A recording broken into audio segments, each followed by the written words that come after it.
आप सभी को जय मसीह की। मैं फिर से परमेश्वर के वचन को लेकर आपके सामने हूँ। आशा करती हूँ सभी लोग ठीक होंगे। आइए हम एक प्रार्थना के साथ आज के वचन की शुरुआत करें। खुदा बाप धन्यवाद करते हैं पिता, आज के वचन के लिए आपका धन्यवाद करते हैं प्रभु जी। जितने लोग मुझे ऑनलाइन देख रहे हैं पिता, हर एक पे मैं आशीष कहती हूँ। पवित्र आत्मा, हम आपका नियंत्रण मांगते हैं। आज जो शिक्षा हम पाने वाले वो हम सबके लिए आशीष का कारण होने पाए।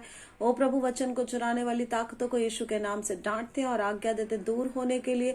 खुदा बाप, आज का वचन हमारे जीवनों में काम करे। परमेश्वर पिता, धन्यवाद करते हैं। पवित्र आत्मा को नियंत्रण देते हैं। धन्यवाद के साथ दुआ यीशु के नाम से मांग लेते हैं, आमीन। आज जो वचन हम मनन करेंगे वो वचन है यहेजकेल 37 का 1 से। यहेजकेल 37:1। यहोवा की शक्ति मुझ पर हुई और वह मुझ में अपना आत्मा समवा कर बाहर ले गया और मुझे तराई के बीच खड़ा कर दिया। वह तराई हड्डियों से भरी हुई थी। तब उसने मुझे उनके चारों ओर घुमाया और तराई की तह पर बहुत सी हड्डियां थी और वे बहुत सूखी थी। तब उसने मुझसे पूछा, हे मनुष्य के संतान, क्या ये हड्डियां जी सकती हैं? मैंने कहा, हे परमेश्वर यहोवा, तू ही जानता है। यहेजकेल जो भविष्यद्वक्ता, उसके अंदर प्रभु का आत्मा आ गया और जब प्रभु का आत्मा उसके अंदर समा गया तो परमेश्वर का आत्मा उसे उठाकर एक जगह ले गया जहां हड्डियां ही हड्डियां थी, हड्डियों की तराई में ले गया। और वह यहेजकेल कह रहा, मैं क्या देख रहा हूं, यहाँ सिर्फ सूखी हड्डियां पड़ी हुई हैं। वो हड्डियां जो बिल्कुल सूखी, और जहां कहीं देख रहा हड्डियां हड्डियां दिखाई दे रही हैं उसे। और लिखा है कि परमेश्वर ने उससे पूछा, प्रभु ने वहां ले जाकर उससे बात करना शुरू किया। प्रभु ने उससे पूछा, क्या ये हड्डियां जी सकती है? मुझे लगता है परिस्थितियों को देखकर, उन हड्डियों को देखकर, क्योंकि वो सूखी हुई थी, यहेजकेल के मन में ये बातें चल रही होंगी कि ये कैसे हो सकता है। पर उसका जो विश्वास था वो कह रहा है कि परमेश्वर तू सब कुछ कर सकता है। उसने ना नहीं कहा प्रभु की बात को सुनकर। क्या कह रहा है? प्रभु तू आप ही जानता है, परमेश्वर तू ही जानता है कि अब यहाँ क्या होने वाला है और क्या हो सकता है। खुदा के लोगों, परमेश्वर के पीछे चलने वालों, कई बार हमारा जीवन ऐसी परिस्थितियों के सम्मुख आ जाता है जहां हमें लग रहा है सब कुछ सूखा है, मरुभूमि में चल रहे हैं, मरुभूमि का सा अनुभव है, हमारी प्रार्थनाएं नहीं सुनी जा रही। प्रार्थना कर रहे हैं तो शायद ऐसा लग रहा है कि कोई सुनने वाला नहीं है, प्रभु तक जा रही है हमारी प्रार्थनाएं क्या?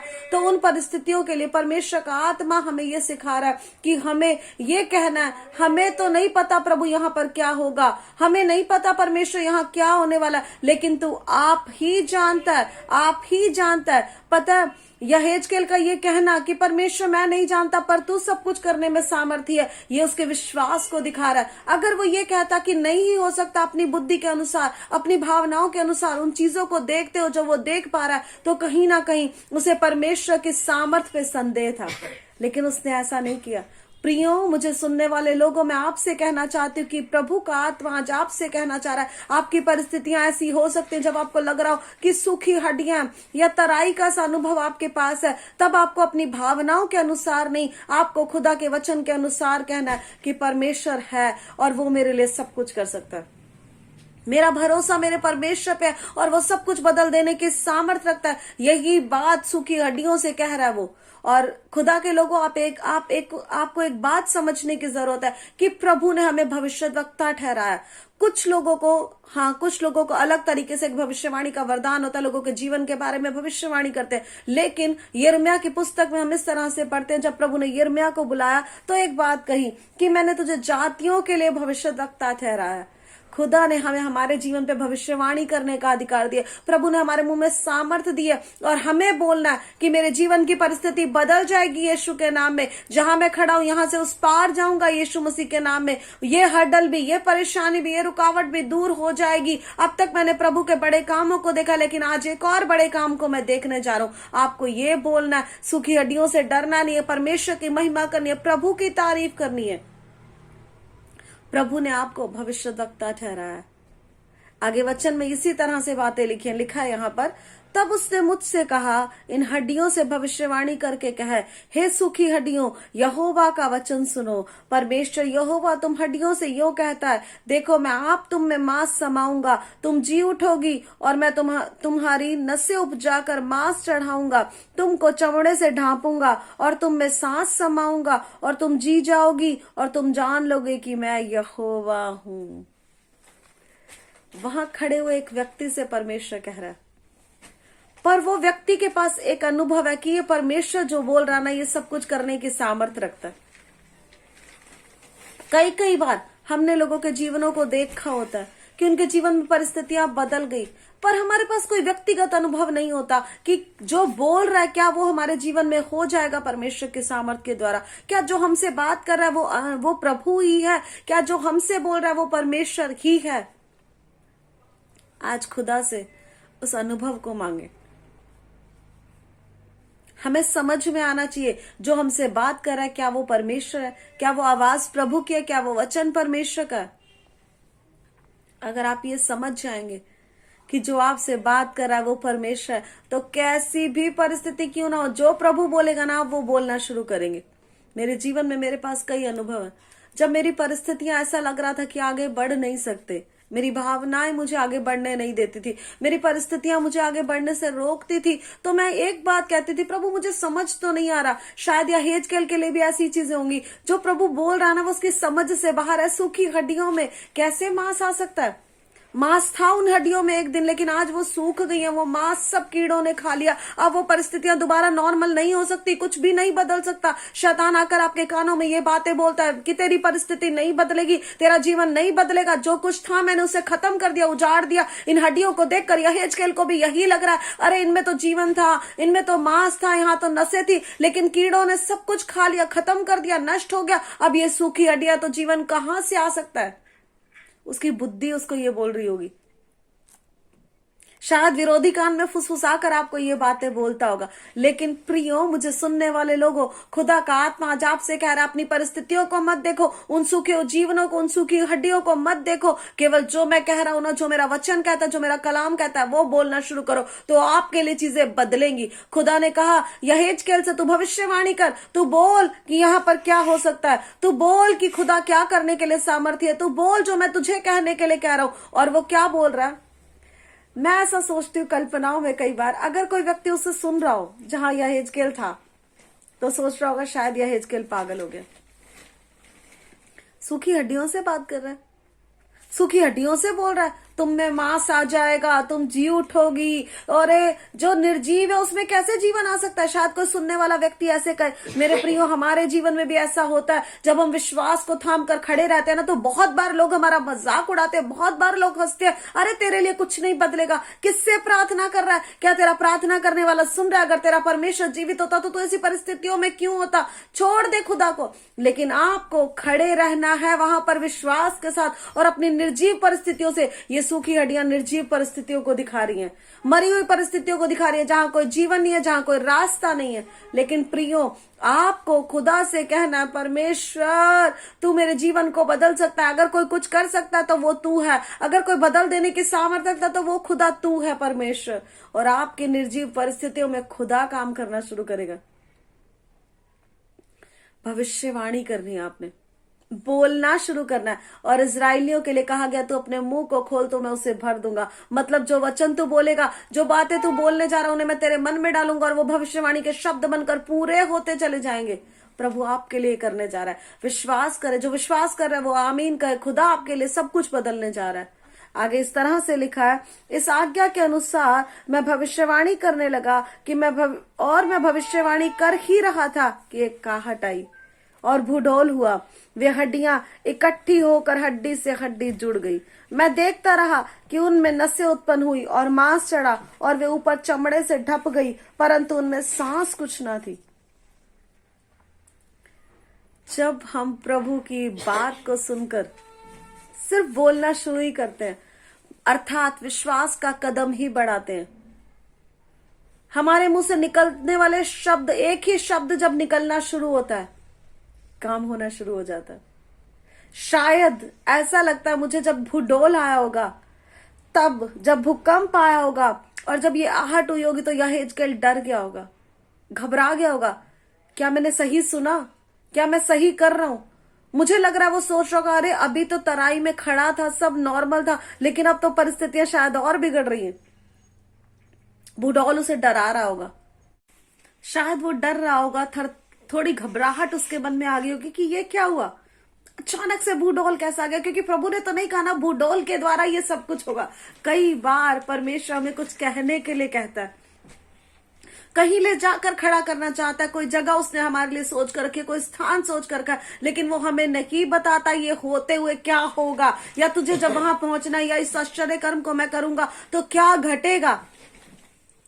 यहेजकेल भागा नहीं, वो भूकंप उसे उसके जीवन में कुछ बदल नहीं पाया, खड़े खड़े भविष्यवाणी कर रहा है। और क्या देख रहा है? कह रहा है मैं देखता ही रहा, खड़ा रहा, स्थिर रहा। मेरे प्रियो, आपकी भविष्यवाणी करने के बाद हो सकता है आपको लग रहा है, अरे आपके बोलने के बाद, परमेश्वर पे भरोसा रखने के बाद, उसकी तारीफ करने के बाद लग रहा है यार कुछ नहीं बदल रहा।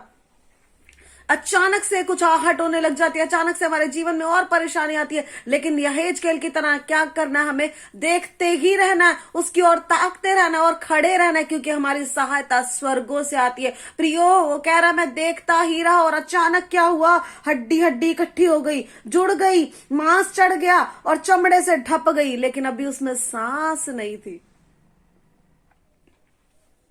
पहली बात परमेश्वर ने की कि इनसे कह दे मांस आ जाएगा, नसें उपज जाएंगी, चमड़ा आ जाएगा तुम्हारे ऊपर। और ये सब बातें यहेजकेल ने कह दी। भूडोल हुआ, भागने की संभावनाएं थी, डर लगा होगा, तराई में खड़ा है, सारे के सारे वहां देखा जाए तो हर तरफ हड्डियां ही हड्डियां। लेकिन वहां पर कह रहा है जब भूडोल हुआ तो भी खड़ा रहा, और जब हम पहली परिस्थिति को पार करके खड़े रहते हैं और अभी कुछ हुआ नहीं है, प्रभु ने तो कहा था ये जी जाएंगी, तुम जियोगी, उसने तो ये भविष्यवाणी की थी। उसने 6ठे वचन में हमने पढ़ा, उसने कहा था तुम जी जाओगी, अभी जीवित नहीं हुई। खुदा ने उससे फिर बोलना शुरू किया, और प्रभु ने पता है क्या कहा? प्रभु ने कहा, तब उसने मुझसे कहा, हे मनुष्य के संतान, सांस से भविष्यवाणी कर, सांस से भविष्यवाणी करके कह, हे सांस, परमेश्वर यहोवा कहता है, चारों दिशाओं से आकर इन घात के मुंह में समा जाओ कि ये जी उठे। फिर से अगर हम खड़े हैं, एक हर्डल को पार कर लिया, प्रभु कह रहा सब कुछ बदल दूंगा बदल दूंगा, लगा अरे यार शुरू तो हो गया, प्रभु करने लग गया, काम तो शुरू हो गया, लेकिन अभी तो कुछ हुआ नहीं, कुछ नहीं हुआ, अरे आधे में ही रख गया। लेकिन प्रभु का आत्मा कह रहा है जो बात मैंने कही है ना, वो बोलते रहो, वो भविष्यवाणी करते रहो, उस विश्वास पे कायम रहो और देखते रहो कि मैं तुम्हारे लिए क्या करने जा रहा हूं। उसकी ओर ताकते रहे, उसकी ओर देखते रहे, क्योंकि खुदा आपके जीवन में सब कुछ बदलने जा रहा है। जो उसने कह दिया ना, वो वचन कहता है, वो मनुष्य नहीं जो झूठ बोले, वो मनुष्य नहीं जो धोखा दे, वो अपनी बातों को कहकर मुकरता नहीं है, बल्कि वो आपके जीवन में जो बातें कह चुका ना, उसे वो पूरा कर देने की सामर्थ्य रखता है। क्या आपको विश्वास है? अगर आप विश्वास करते हैं तो आज अपने जीवन में भविष्यवाणी करना शुरू करें, अपने जीवन में उन शब्दों को बोलना शुरू करें, उन जहां काम रुके हुए वहां पर कहना शुरू करें, ये हो जाएगा यीशु के नाम में, ये परिस्थितियां बदल जाएंगी। निर्जीव परिस्थितियों में, इन बंद रास्तों में मैं यीशु मसीह के नाम में घोषणा करती हूँ कि खुलने पाए। मुझे देखने वाले जो लोग हैं, अगर उनके जीवन की परिस्थितियां मर गई है, वहां पे परिस्थितियां कुछ ऐसी हैं जहां कोई उम्मीद नहीं, तो यीशु मसीह के नाम में आज मुझे देखने वाले हर एक व्यक्ति का जीवन बदलने पाए। ओ हालेलुया, यीशु के नाम में आपके जीवन में अद्भुत काम होने पाए। यहां पर प्रभु फिर से उससे कह रहा, भविष्यवाणी कर, सांस से कह दे कि इसके अंदर आ जाए। और ऐसा ही हुआ। उसने क्या किया? लिखा है, उसकी इस आज्ञा के अनुसार मैंने फिर से भविष्यवाणी की। यहेजकेल ने फिर से भविष्यवाणी की, और उसके बोलते ही क्या हुआ? तब सांस उनमें समा गई और वे जीकर अपने अपने पांव के बल खड़े हो गए और एक बहुत बड़ी सेना बन गई। सांस उनमें समा गई, खुदा का आत्मा समा गया, सूखी हड्डियों में आत्मा आ गया। जहां नसें उपज गई थी, जहां जीवन नहीं था, सिर्फ सूखी हड्डियां थी। जब यह यहेजकेल गया था, परिस्थितियां कैसी थी कि खुदा का आत्मा उसे अकेले लेकर गया था। और अभी क्या कह रहा है? सब में सांस समा गई और वो सब क्या हो गई? एक सेना बन गई। अकेला गया था, लेकिन जब लौट कर आ रहा है तो बहुतेरों को साथ लेकर आया। हो सकता है मेरे प्रियो घर से विश्वास करने वाले आप अकेले हो, लेकिन खुदा आपको एक सेना में बदल देने की सामर्थ्य रखता है। वो सेना जो परमेश्वर के पीछे चलेगी, वो सेना जो प्रभु के कामों को करेगी। आज अपने परिवार में अगर आप अकेले हो तो दुखी ना हो, विश्वास करने वाले अकेले हो तो दुखी ना हो। खुदा कह रहा है कि मैं तुझे एक बड़ी सेना में बदल दूंगा, लेकिन मेरी आवाज को सुन, मेरे शब्दों को सुन और भविष्यवाणी करके इन परिस्थितियों से कह कि ये बदल जाएंगी, ये बदल जाएंगी, ये बदल जाएंगी। खुदा के आवाज को सुने मेरे प्रियो। आज ये वचन किसी से बात कर रहा है, मेरी बहन ये वचन आपसे बात कर रहा है, मेरे भाई ये वचन आपसे बात कर रहा है। और खुदा का आत्मा आज आपसे कहना चाहता है, अपनी परिस्थितियों को कह, अपनी बीमारियों से कह, ओ हालेलुया, अपने जीवन की हर कठिनाई से कह कि यीशु मसीह के नाम में हट जाओ, यीशु मसीह के नाम में हट जाओ। जब आपको यरीहो की दीवार दिखाई दे, जब वो शहर पना दिखाई दे जिसके उस पार हम जा नहीं सकते, तो आपको कहना है ओ यीशु मसीह की आराधना करते हुए जय जयकार करनी है। यहोवा भला, उसकी करुणा सदा की है, वो कभी ना बदलने वाला परमेश्वर। मेरी परिस्थितियां बदल जाएंगी यीशु मसीह के नाम में घोषणा करनी है। बीमारियों से कहना है कि यीशु के लहू से हट हर एक बीमारी दूर हो जाए। शैतान से कहना है मेरे जीवन पे, मेरे परिवार में तेरा कोई अधिकार नहीं है, क्योंकि प्रभु ने मुझे बदल देने के लिए भविष्यवाणी करने का अधिकार देकर रखा है। सिर्फ खुदा पर विश्वास रखे, सिर्फ खुदा पे विश्वास रखे, देखते रहे उसकी ओर, ताकते रहे उसकी ओर, और सब कुछ बदल जाएगा आपके जीवनों में। आइए हम एक प्रार्थना करें। ओ खुदा, आज जितने लोग मुझे ऑनलाइन देख रहे हैं परमेश्वर, आज उनके जीवन की परिस्थितियां बदलने पाए परमेश्वर। ओ खुदा, आज तेरा आत्मा हर एक व्यक्ति में समा जाए, मुझे सुनने वाले लोगों के अंदर तेरा आत्मा समा जाए परमेश्वर, और ये हर एक व्यक्ति आज अपनी परिस्थिति को देखकर भविष्यवाणी करना शुरू करे। हर एक व्यक्ति अपने जीवन की परिस्थितियों को देखकर घबराए नहीं, डरे नहीं, बल्कि वो जो तेरा वचन कहता है उसके अनुसार घोषणाएं करना शुरू करे। प्रभु, हम प्रार्थना करते हैं, इस वचन को सुनने वाले व्यक्तियों के लिए प्रार्थना करते हैं पिता, ये आशीषित होने पाए, इनके जीवन बदलने पाए, इनके जीवन बदलने पाए। खुदा, आप ऐसा ही करने जा रहे हैं। आज का वचन हमारे लिए आशीष का कारण बना। खुदा, धन्यवाद करते हैं, वचन हमसे बोल रहा था प्रभु, धन्यवाद करते हैं पिता, महिमा आपको देते हैं। खुदा, ये दुआ हमारे उद्धार करता प्रभु यीशु के नाम से मांगते हैं, आमीन। प्रभु आप सभी को आशीष दे, आप सभी को जय मसीह की।